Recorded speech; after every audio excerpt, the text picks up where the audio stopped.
Hello बच्चों, अगले video में हम लोग पढ़े थे लकार। लकार में पठ धातु का रूप पढ़ रहे थे और दो धातुएं पढ़ चुके थे। धातु मतलब क्रिया होता है, तो उसमें एक तीसरा हम पढ़ेंगे आज लोट लकार। लोट लकार यानी आज्ञा के लिए प्रयोग किया जाता है। किसी को आज्ञा देना हो तो हम उसका लोट लकार का प्रयोग करेंगे। लोट लकार जैसे इसमें ट्रिक क्या है, लोट लकार यानी लौट जाओ। पठतु देख रहे हैं ना, तो पहला शब्द है पठतु, पठताम, पठन्तु। पठ, पठतम, पठत, पठानी, पठाओ, पठाम। तो पठत ये विकल्प के रूप में है। पठ इसमें लोट लकार में ये विकल्प के रूप में होता है, तो इसको भी याद करेंगे। और फिर उसके बाद यहाँ पर ये देखिए, यहाँ पर इन दोनों में हलंत लगा रहेगा, तो बस हमको यहाँ पर ध्यान देना होगा कि इन दोनों में भी हलंत रहेगा, तो यहाँ पर ऐसे बना लेंगे और हमको भूलेगा नहीं। तो इसको एक बार फिर से पढ़ते हैं। पठतु, पठताम, पठन्तु। पठ, पठतम, पठत, पठानी, पठाओ, पठाम। और लोट लकार में कोई विसर्ग नहीं होता है, सिर्फ हलंत भी होता है, तो यहाँ दो जगह पर होता है और ये विकल्प के रूप में होता है।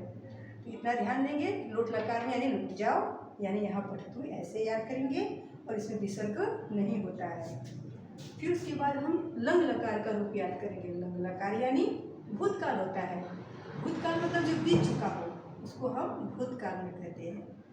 इसमें भी तीन वचन और तीन पुरुष और तीन वचन होते हैं। और इसका लंग लकार की पहचान होती है, इसमें से पहले अ लगता है।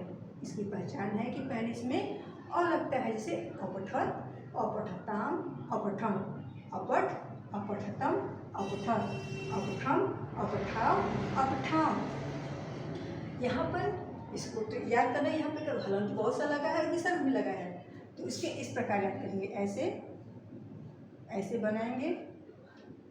इसमें जो त्रिभुज होता है ना, त्रिभुज का प्रयोग करेंगे। देखिए यहाँ पर ऐसे और ऐसे त्रिभुज, यानी देखिए यहाँ पर लगा है ना, तो यहाँ पर भी, यहाँ पर विसर्ग है तो यहाँ पर विसर्ग रहेगा, और यहाँ पर भी हलंत है और इसके नीचे हम लोग हलंत या विसर्ग नहीं लगाएंगे। सिर्फ ध्यान देना है कि यहाँ पर एक विसर्ग रहेगा और बाकी सब हलंत रहेगा। तो इस प्रकार इसको हम फिर से बार पढ़ेंगे।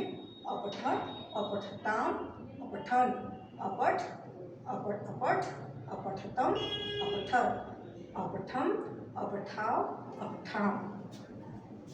उसके बाद एक और लकार है विधिलिंग, जो अभी बताते हैं।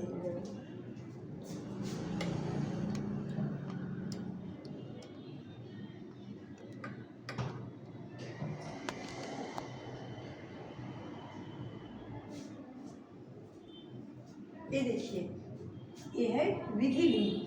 तो ये छूट रहा था, तो मैं सोची कि यहाँ पर नीचे लिख देती हूँ और इसको हम पढ़ लेंगे, नहीं तो ये छूट जाएगा फिर। तो विधिलिंग यानी प्रार्थना या निवेदन के लिए होता है, तो इसके लिए एक ही मात्रा लगेगा। जैसे पठे, पठे, पठेताम, पठेयु, पठे, पठेतम, पठेत, पठेयम, पठेय, पठेम। इसमें भी इसी प्रकार प्रयोग होगा, जिस प्रकार लंग लकार में प्रयोग होगा, उसी प्रकार विधिलिंग में भी यहाँ पर भी हलंत उसी प्रकार लगेगा। ऐसे करेंगे तीन के, इसमें भी त्रिभुज बनाएंगे ऐसे, देख रहे हैं इसमें बना है। इसी तरह इसमें भी त्रिभुज बनाएंगे, यानी कि यहाँ पर ध्यान देना है। पठे, पठेताम यहाँ पर लगा हुए, पठेयु यहाँ, और पठे, पठेतम, देख रहे हैं ना। इसके नीचे देखें पठेत में, इसमें हलंत विसर्ग नहीं लगेगा। यहाँ पर देख रहे हैं ना, यानी बाहर आ गया है। और ये सब तो हम यहाँ पर पठेयम, तो यहाँ पर भी इन तीनों में नहीं लगेगा, तो इसलिए हम इसको बाहर कर दिए हैं, त्रिभुज से बाहर कर दिए हैं।